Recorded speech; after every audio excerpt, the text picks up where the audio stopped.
জয় গুরু।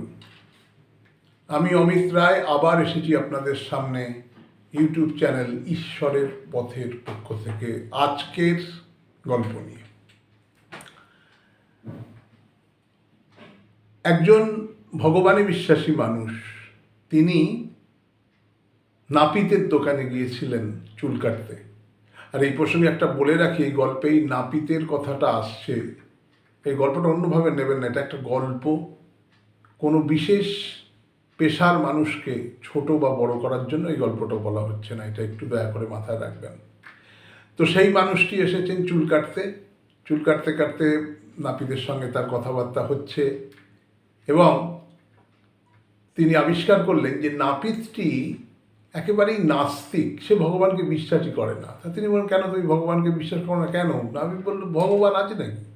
এই ভগবান থাকলে এত অনাচার, এত ব্যভিচার, এত অন্যায় হয় নাকি? ভগবান নেই, ভগবান নেই, ভগবান থাকলে এইসব হয় না। তা সেই ভগবানে বিশ্বাসী মানুষটি, তিনি আর তর্কের মধ্যে গেলেন না।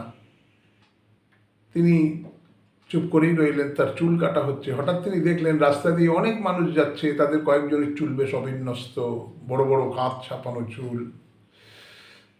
দেখলেন কয়েকজনের সাধারণ। তা দেখে তিনি সেই নাপিতকে বললেন যে, দেখো, তুমি কিছু মনে করো না, আমার কিন্তু মনে হয় এই নাপিত জাতটাই নেই। তো এই অদ্ভুত কথাটা শুনে নাপিতের একটু রাগও হলো, কারণ সে নাপিত, তার স্বজাতিদের সম্বন্ধে এই কথা বলছে। কেন এই কথা আপনি কেন বলছেন?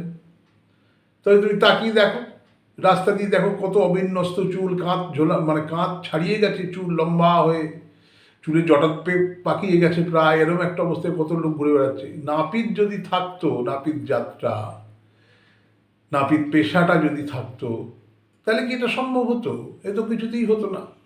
তখন নাপিত বলছে, আপনি কি বোকার মতো কথা বলছেন, এটা কোনোদিন হয়? ওদের তো আমাদের কাছে আসতে হবে, তো আমিই নাপিত, আমি তো আপনার চুল কেটে দিয়েছি, এই যে কেটে দিচ্ছি, এই যে ওরা আসছে না বলে কাটা যাচ্ছে না। ওরা যদি আসতো আমরা কেটে দিতাম, তাতে নাপিত জাতি থাকবে না কেন? তখন সেই ভদ্রলোক মৃদু হেসে বললেন, আমি তো সেই কথাটাই বলছি। তুমি বলছিলে না যে ভগবান নেই? ভগবান আছেন। আমরা ভগবানের কাছে যাচ্ছি না, আমরা ভগবানের কাছে কিছু প্রার্থনা করছি না, আমরা ভগবানকে মানছি না, তাই তিনিও আমাদের জন্য কিছু করছেন না।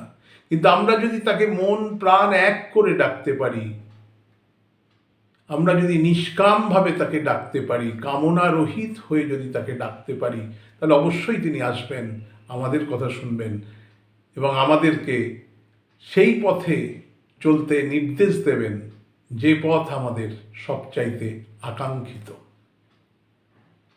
তখন সেই নাপিতটি দুহাত জোর করে বললেন, আপনি আমাকে খুব সহজভাবে বুঝিয়ে দিলেন।